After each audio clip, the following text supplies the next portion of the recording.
Greetings, chess friends. Today we're going to see some tough puzzles about an easy topic. That is back row checkmate.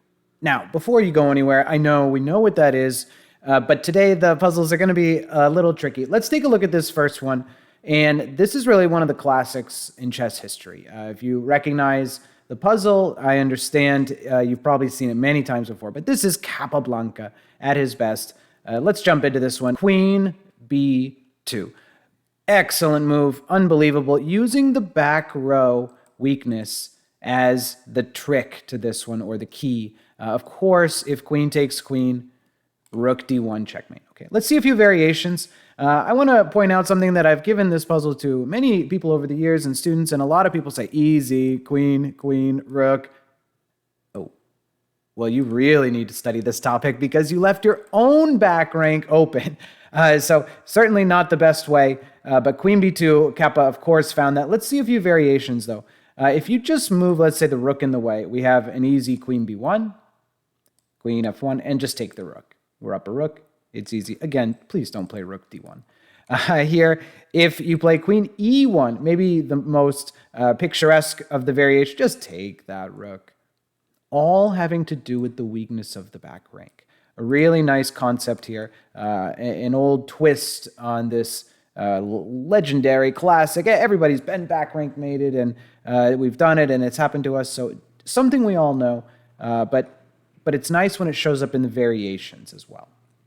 Queen b2, checkmate. Okay, let's see a little easier one here. I just want to kind of get these out there. If you ever play Puzzle Rush on chess.com, you probably see this theme 10 times during a run. It's so common. Queen f8, and of course, if bishop takes, rook takes, checkmate. Easy. Here, a little twist on an old favorite. Try this one out for size. This is queen takes f7. Whoa. Well, you can move your king and we take the rook, easy enough. If rook takes, that rook is pinned, cannot move. Essentially, it's a pawn right now. And that is just checkmate again. So that one is one you'll see in the future. This queen takes f7, and then leaving a piece pinned, whether that's a queen or a rook, usually. Okay, let's keep going. Here, one from the legend Judit Polgar. Again, I told you these were going to be a little tougher. They're not maybe master-level puzzles, but this one a made in 3, and a theme I've seen over and over again. White to play. Queen takes f8 first. I like the ones where we need to do a little work after the sacrifice. For example, here, this one is going to be really our bishop and rook doing all the lifting. After the sacrifice, it would be bishop h6. Only legal move is king g8, and then rook e8. This, I would say, counts as a back row checkmate, even though, of course, it's not entirely the back row. We needed to guard this, but these are back row mates, or the same theme, and really a tactic you'll need to learn thoroughly to really become a strong chess player. Here's Judith again, and just one other point I want to mention. If you want to learn about attacking chess, she is phenomenal. The games are exciting, so tactical, really fun to watch. So take a look at some of her games. This one, black is doing fine. They could move their queen out of here, the engine suggestions, or complete blunder. Oh, even grandmasters will blunder this topic when it's a little hidden, a little veiled. And if you haven't found this one already, take a look at rook c8. Nothing more important than king safety. Of course, the only legal move being knight takes, and then queen d8. So really a nice one there. This one has a little twist. This is Averbach playing with the white pieces, and sort of more the ladder mate, maybe not officially a back row checkmate, but I thought this was a nice one to put in the category. White to move and win. Knight f6. Really cool checkmate. And when the pawn takes, rook e8 gives us essentially a back row checkmate, or a checkmate on the back row.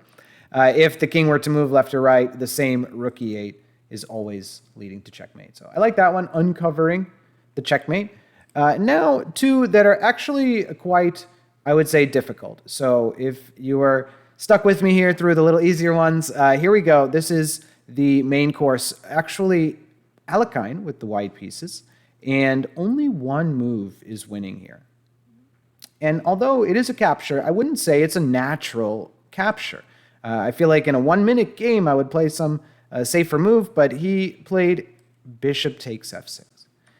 Exploiting the back rank. Notice the rook has just left the back rank. There's all this possibility back here, and especially just the rook landing on e8. So bishop takes f6 really leads black to a really bad decision.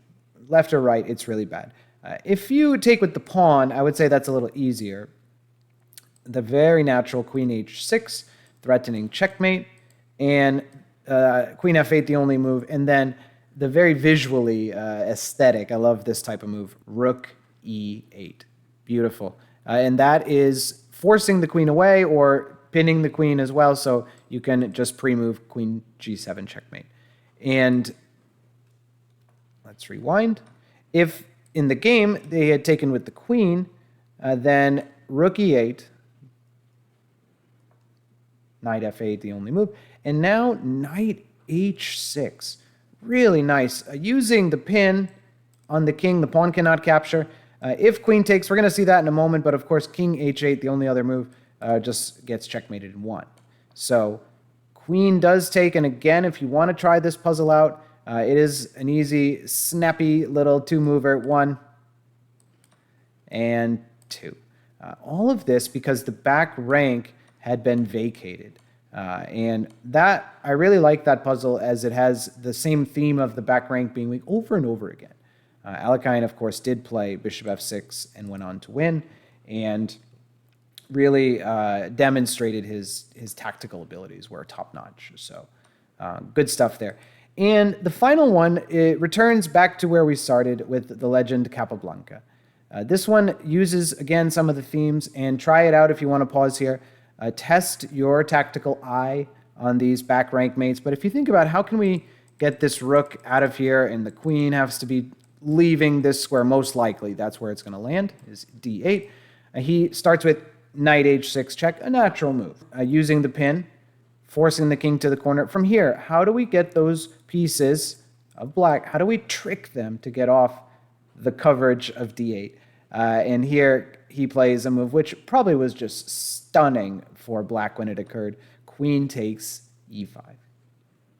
Can you imagine a person sitting there thinking, I'm about to beat the world champion, their queen is under attack, and their knight is under attack, and the pawn behind that, this is great. What? Queen takes e5? Okay, queen takes, and then if you've been paying attention, you'll see the back rank can be cleared with the beautiful move knight f7. Making a fork on the king and queen. If the rook takes it, this is our back row checkmate, rook d8, and of course you can throw a few pieces in the way, but it does nothing.